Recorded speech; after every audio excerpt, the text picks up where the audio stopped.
안녕하세요, 이트입니다. 오늘은 갤럭시 유저분들 대부분이 모르는, 그렇지만 들으면 상당히 솔깃해할 만한 정보를 가져왔습니다.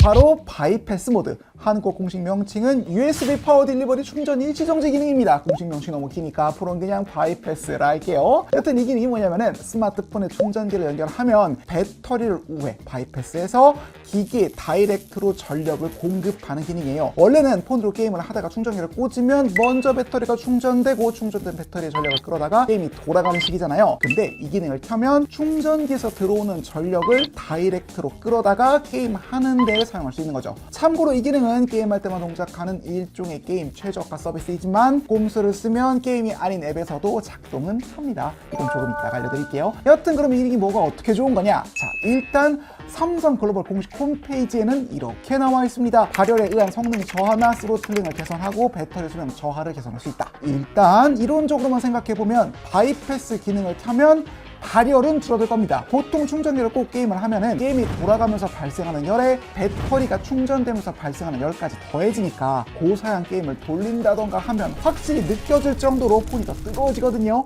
그런데 바이패스 모드를 켜면 충전기에서 들어오는 전력이 배터리를 거치지 않으니까 배터리 충전 시 발생하는 열이 대폭 줄어들고 게임이 돌아가면서 발생하는 열만 있게 되겠죠. 또한 배터리 수명 역시 늘어날 겁니다. 당연한 이야기겠지만 스마트폰에 들어가는 리튬이온 배터리는 설계 때부터 충전과 방전 횟수, 즉 수명이 정해져 있는 소모품이거든요. 이런 상황에서 충전을 하면서 동시에 게임을 돌리게 되면 사실상 충전과 방전이 동시에 일어나는 거니까 당연히 배터리 수명이 줄어들 수밖에 없습니다. 하지만 바이패스 모드를 켜면 배터리의 충방전이 거의 일어나지 않게 되고 따라서 수명도 길어질 수 있다는 이론이 성립하긴 하는데 문제는 실성능이 이론을 따라가느냐겠죠. 직접 시험해봅시다.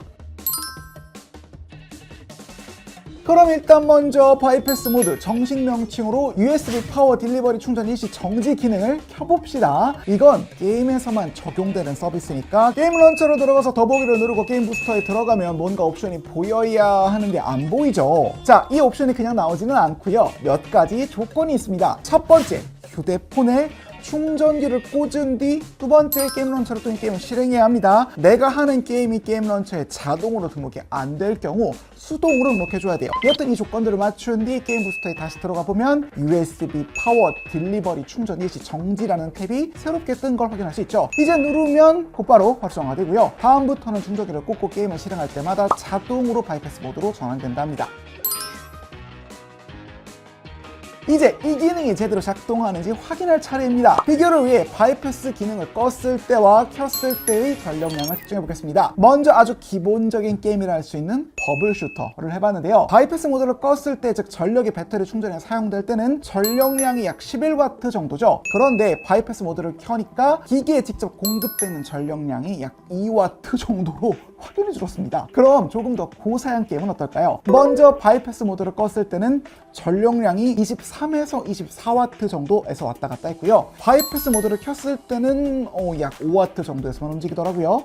역시나 저사양 게임보다 기본적으로 더 많은 전력이 소비되는 것 같았고 고사양 게임에서도 바이패스 모드가 잘 동작하는 걸 확인했습니다만 아직은 확인할 게 좀 남았습니다. 사실 저는 이렇게 바이패스 모드를 끄고 켰을 때의 전력량 차이가 생각보다 꽤 크다는 느낌을 받았거든요. 그래서 혹시 이렇게 바이패스 모드를 켜면 배터리에 가는 전력만 줄이는 게 아니라 칩에 가는 전력도 줄여 성능상 손해가 발생하진 않을까 하는 의심이 들었습니다.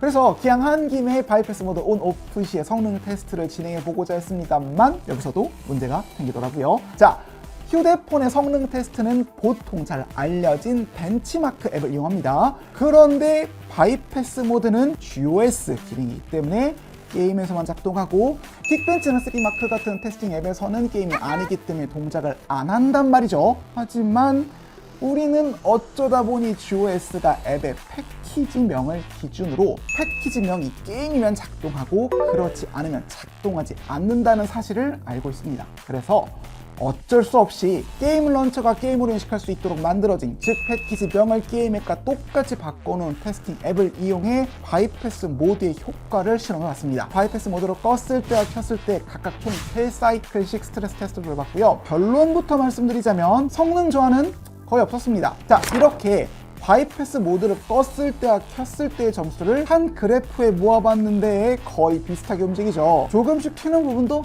뭐 이 정도면 충분히 오차 범위 이내였습니다. 결론적으로 스트레스 테스트 결과 바이패스 모드를 켰을 때 전력이 적게 소모된다고 해서 성능에 변화가 있는 건 아니었습니다. 자, 그리고 스트레스 테스트에 이어서 열 화상 측정기로 발열 온도도 체크해봤습니다. 정확한 비교를 위해 바이패스 모드를 껐을 때와 켰을 때 각각 배터리 전력을 동일하게 맞추고 시작 온도도 똑같이 맞춘 뒤 게임을 동일한 시간만큼 돌린 뒤에 온도를 측정해봤고요. 바이패스 모드를 껐을 때 34.3도씨, 바이패스 모드를 켰을 때 31.6도씨로 공지대로 바이패스를 켰을 때 확실히 발열이 줄어든다는 걸 확인할 수 있었습니다. 그러니까 바이패스 모드를 켜는 것만으로도 더 적은 전력을 소비하면서 성능 저하 딱히 없고 발열 없이 쾌적하게 이용할 수 있는 데다 발열로 인한 배터리 손상까지 줄어든다는 건데, 리니지나 원신도 작업장이 있니? 여튼 그런 게임 작업장을 돌리는 분들은 보고 계신가요? 진짜 이거 너무 괜찮은데요?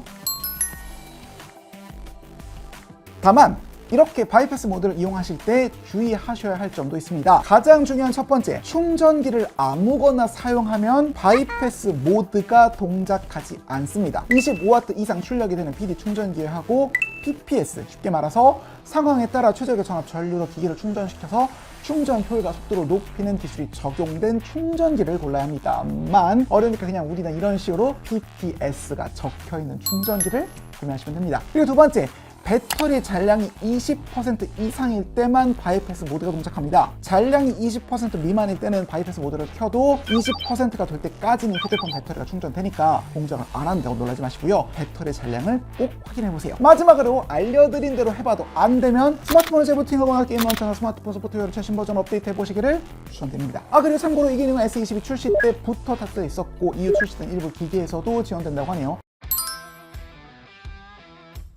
기능이 알면 할수록 참 괜찮다 보니까 욕심이 생기더라고요. 어차피 이미 출시된 기능인데 이런 거 게임 말고 영상 보거나 뭐 카메라 돌릴 때나 이럴 때도 되면 참 좋잖아요. 방법이 뭐 없을까 고민하던 차에 저희 조연출 이슐랭이 기발한 제안을 했습니다. 그게 뭐였죠, 슐랭? 네, 게임이 아닌 앱을 게임으로 인식하게 만들어보면 어떨까라고 제가 생각을 했는데요. 앞에서 스트레스 테스트도 이제 그런 식으로 만들어진 앱을 이용해서 저희가 앞에서 테스트를 한번 해봤잖아요. 그래서 비슷하게 영상을 볼 수 있는 웹 브라우저 앱을 제가 직접 만들고 게임 런처가 게임으로 인식을 하게 코드를 제가 한번 수정해봤어요. 이게 게임으로 인식하게 만든다는 게 이제 웹 브라우저 앱의 패키지명을 이제 게임의 패키지명과 동일하게 수정했다, 뭐 이렇게 이해가 되는 건가요? 네, 원신이 게임 런처에 자동으로 등록되는 것으로 알고 있어서 원신과 동일한 패키지명으로 제가 한번 수정해봤어요. 네, 이게 제가 직접 만든 앱인데 이렇게 게임 런처에 지금 자동으로 등록된 것을 확인을 할 수 있잖아요. 그리고 이렇게 게임 부스터에 들어가니까 바이패스 모드 설정 탭이 생겼고 또 조작도 온오프가 가능합니다.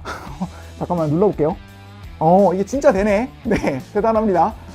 네, 그리고 만든 앱이랑 유튜브 앱으로 각각 영상을 틀어보면서 바이패스 모드가 잘 작동하는 전력량도 제가 한번 측정을 해봤는데, 기존에 유튜브 앱으로 영상을 틀면 충전기 전력량이 약 24W 정도가 나왔어요. 근데 제가 직접 만든 앱으로 영상을 틀면 바이패스 모드를 켜니까 2W 정도로 떨어진 것을 확인이 되었습니다. 그러니까 이렇게 만든 앱도 바이패스 모드가 잘 동작하더라. 그래서 배터리가 아닌 기기 자체에서도 전력이 공급되는 걸 확인한 셈이군요. 네, 맞습니다. 알겠습니다. 이렇게 영상 앱에서도 바이패스 모드를 이용할 수 있으면은 넷플릭스를 보기 위해서 스마트폰을 이제 충전기에 꽂아놓고 보시는 분들 있잖아요. 이런 분들 진짜 좋아하실 것 같은데? 아니 이게 이런 거를 왜 꼭 게임에만 있을 필요가 있나 하는 생각이 드는군요.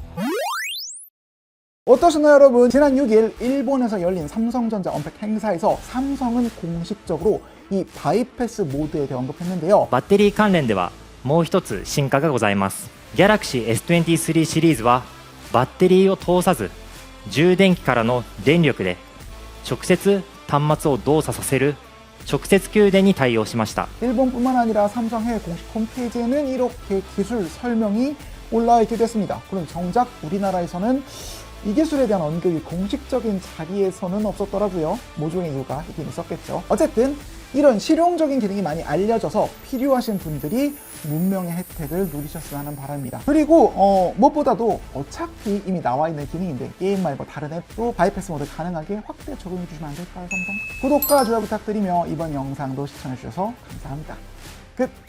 네, 이상하게 좋은 기능을 소개하지 않는 희한한 문화가 있는 건가? 왜 이걸 소개 안 하지?